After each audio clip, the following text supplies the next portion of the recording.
Oi, tudo bem? Augusto, aluno do 7º ano do Colégio Caminhar.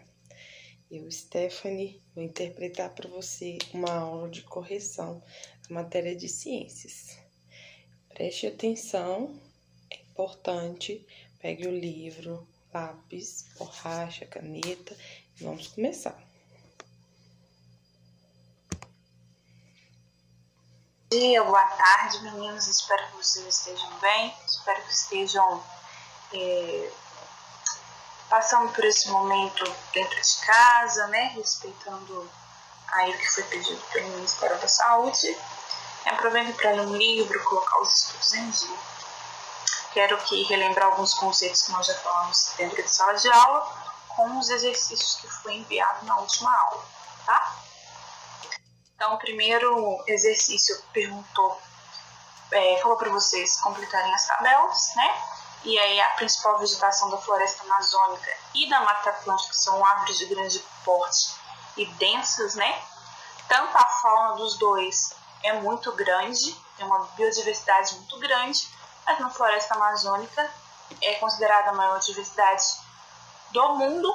E na Mata Atlântica nós temos algumas espécies que são daquele local, né? Que no caso da onça pintada e dos mico-leões. A principal característica da floresta amazônica é a gigantesca extensão da biodiversidade, né? Ela é o maior bioma do mundo, e a Mata Atlântica aí, ela é responsável por grande parte das nossas regiões costeiras. A próxima pergunta foi: muitas pessoas consideram o manguezal um ecossistema sem importância por se tratar de um ambiente lamacento, pouco iluminado. No entanto, sabe-se que ele tem grande relevância ambiental e econômica, argumentos em favor dessa afirmação. Então, eu quero que vocês lembrem aí que o manguezal, né, é aquele lamaçal próximo às regiões costeiras, onde muitos pescadores vão lá para retirar crustáceos, alguns peixes. Então ele tem muito poder econômico para aquela região, e é onde que muitos peixes têm condições favoráveis para a reprodução.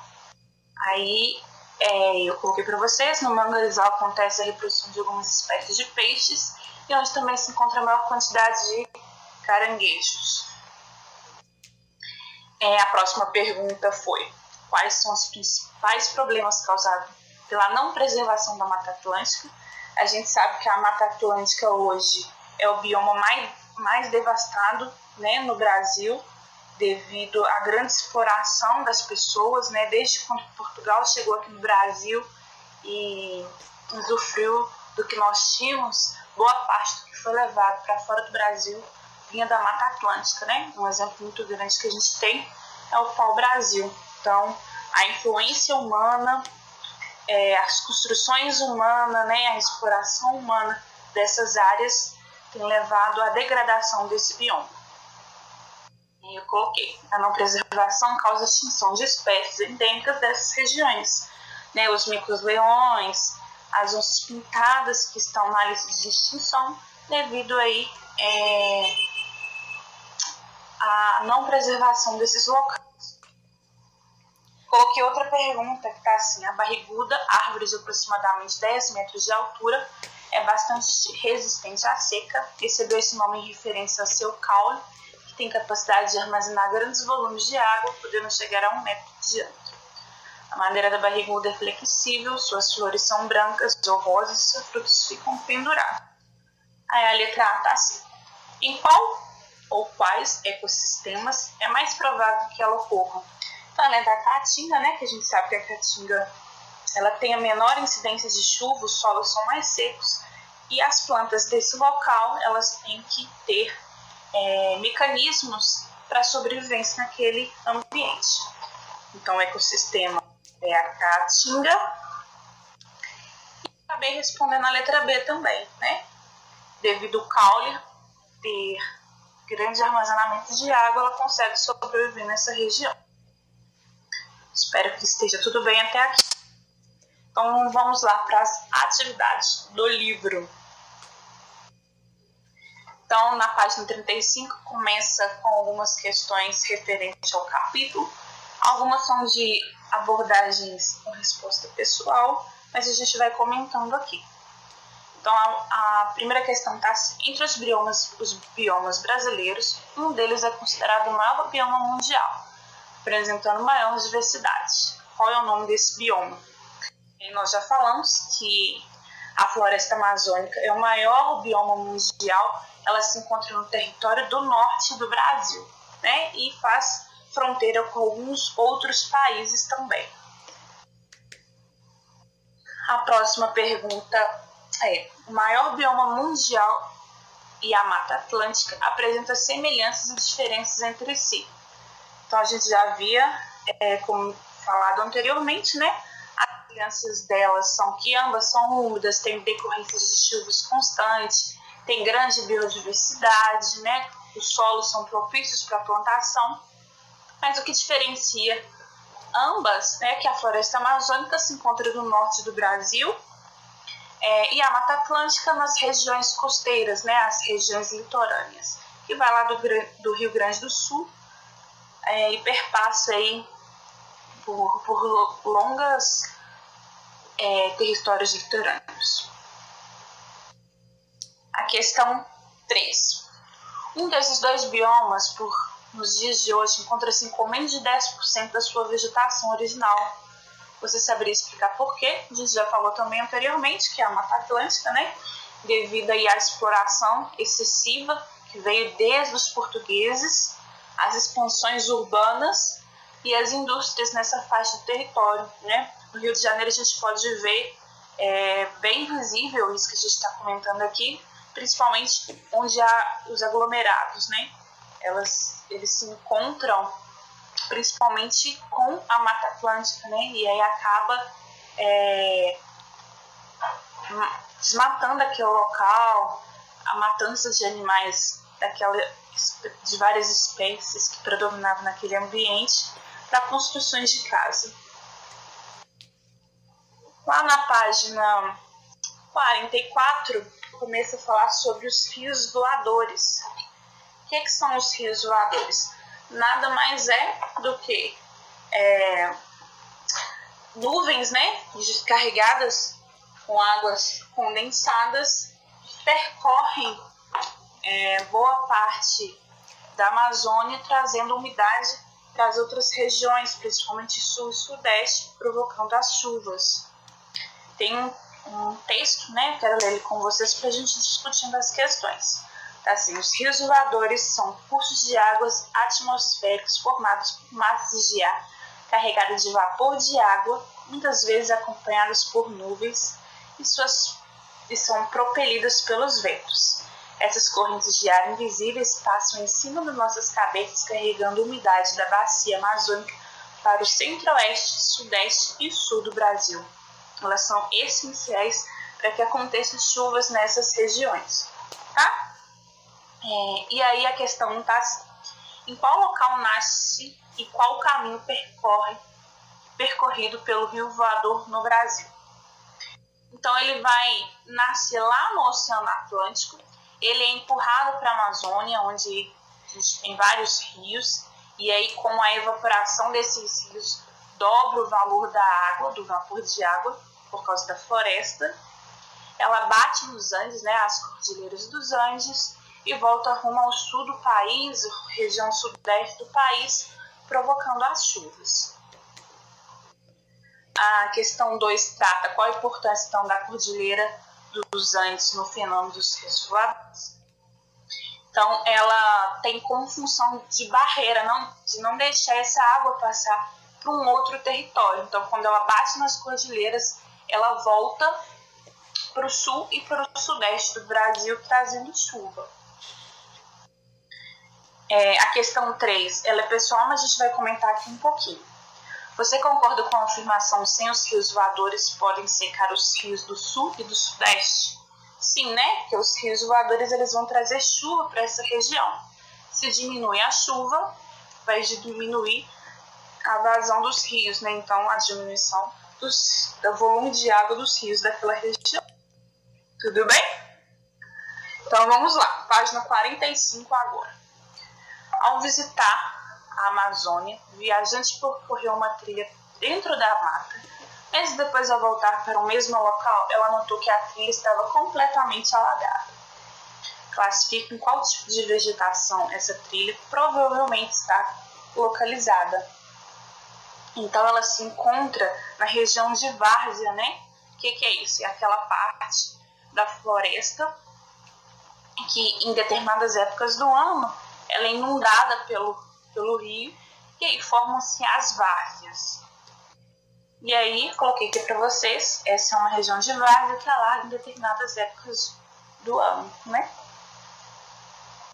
A questão 2 traz: a maromba é um tipo de plataforma flutuante feita de troncos de madeira. Ela é utilizada na Amazônia como apoio para as vacas e outros animais quando o nível dos rios sobe. E aí a pergunta é: em qual estação esse tipo de construção é utilizado? Em qual ambiente amazônico ele é necessário? Então a gente sabe que as várzeas elas se enchem em determinadas épocas do ano por causa que o rio fica cheio. Então o rio fica cheio na época de chuva, né? Então na época chuvosa é necessário essas marombas para suspender os animais. E isso acontece porque é uma região de várzea. Questão 3. Tem um texto também, quero ler aqui com vocês, e a gente responde a questão juntos. A malária é o nome dado a uma doença causada por um protozoário, comum em países do clima tropical, e a Amazônia é a região do Brasil em que ocorre 98% dos casos de malária do país. Cada quilômetro quadrado da floresta tropical nativa derrubado na Amazônia está associado a 27 novos casos de malária por ano. No período entre 2009 e 2015, revela pesquisa da Faculdade da Saúde Pública o risco e aumento pela capacidade do mosquito vetor da malária de se adaptar às áreas impactadas, aliada à maior presença tanto de pessoas suscetíveis como infectadas pelo parasita que causa a doença. Essa situação pode se somar às condições precárias de vida da população, baixo nível educacional, desconhecimento sobre a transmissão de infecção e difícil acesso aos serviços de saúde. E aí, perguntou como é que a malária é transmitida e quais fatores que contribuem para a elevada incidência da região, né? Então, a malária ela é transmitida pela picada de um mosquito. E o que contribui nessa região para que ocorram muitos casos, né? É as más condições das pessoas, né? Baixo nível educacional, difícil acesso à saúde pública, né? Então as pessoas não têm informações de como se prevenir e aí acaba que o índice aumenta muito, né? Quanto mais tem desmatamento, maior vai ter a presença de mosquitos nas áreas populacionais e aí também aumenta a quantidade de infectados. Lá na página 53 tem mais algumas perguntas também. E aí tá 4 imagens para a gente associar e falar em qual que é o habitat de cada um. Lembrando que o habitat é onde o animal vive, né? Então a araucária é da Mata Atlântica, né? Essa árvore típica da Mata Atlântica. Ou isso é do costão rochoso. Normalmente quando a gente faz viagens, se a gente faz passeio de barco, a gente passa perto de rochas, a gente vê muito esses ouriços. Os caranguejos aí na Praia Arenosa, né? A gente até vê, quem já foi em Guarapari, vê que eles furam um buraquinho e entram para dentro da areia. E o nosso papagaio aí da Mata Atlântica. E aí a questão B, a letra B da questão 1, fala qual desses dois aí seria bacana para uma campanha de conscientização, né? E é uma resposta pessoal, mas eu colocaria aí a araucária e os papagaios, né? Porque eles estão na lista de extinção e estão aí na preservação. A questão 2 tem um texto, vamos ler juntos aqui agora. E aí a gente responde junto. A palavra sambaqui tem origem na língua tupi e significa montanha de conchas. Há tempos pensava que essas montanhas eram depósitos de restos alimentares de povos que se habitaram no litoral há mais de 6.500 anos. Mas entre as conchas foram encontrados indícios que esses sítios estavam relacionados a rituais funerários, pois havia ossos humanos e ferramentas de caça e pesca feitas de ossos de mamíferos e peixes. Muitas informações foram contudo perdidas, pois desde o século XVI os sambuquis foram usados como minas para a produção de cal. Em que ecossistema costeiro espera-se encontrar os sambuquis? Justifique sua resposta. Então, ele é encontrado nas restingas, né? Que são planícies litorâneas. Então, é como se fosse uma parte plana, onde vão ter pequenas montanhas, pequenas elevações, que são chamadas de restingas. E eu coloquei para vocês aí. A questão 3, lá da página 54, assim, imagino que você e seus colegas foram fazer atividade de observação em um ambiente litorâneo. O professor dividiu a turma em grupos e pediu que você escolhesse ou o Costão Rochoso ou a Praia Arenosa para observar o maior número de espécies possíveis. Qual dos dois você escolheria? Então é uma resposta pessoal, mas eu imagino que vocês colocaram o Costão Rochoso, porque é onde vai encontrar maior diversidade, né, de animais entre o Costão Rochoso e a Praia Arenosa. A diferença entre eles, né, é que a Praia Arenosa é formada por areia e fragmentos de rocha, tem uma quantidade muito grande de sal, né, já os Costões Rochosos é formados por rochas localizadas entre ambientes aquáticos e rochosos, né.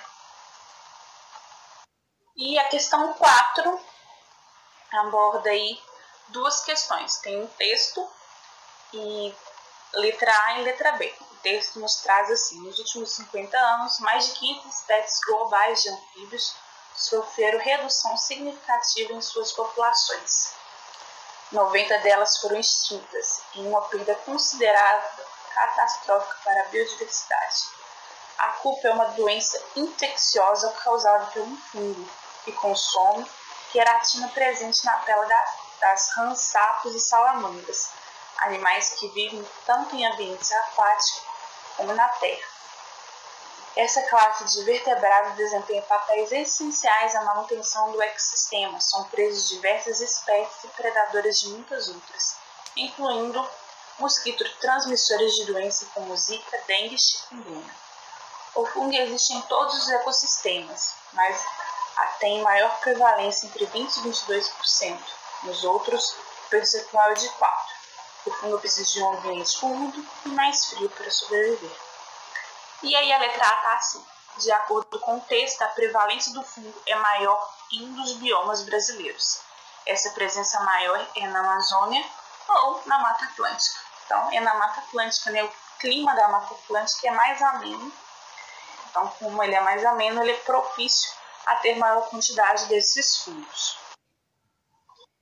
E a letra B perguntou quais os impactos ecológicos esperados no caso as populações de anfíbios continuam sendo infectadas por esses fungos. Então, já que o anfíbio, em contato com o fungo, ele morre, então eu vou ter uma diminuição muito grande na quantidade de anfíbios.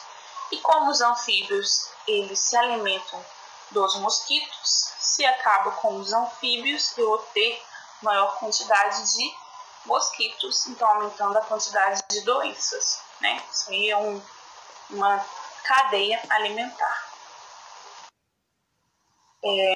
Espero que vocês tenham gostado. Foi a primeira videoaula que eu fiz. Pretendo melhorar. Sigam lá os meus perfis. E até a próxima.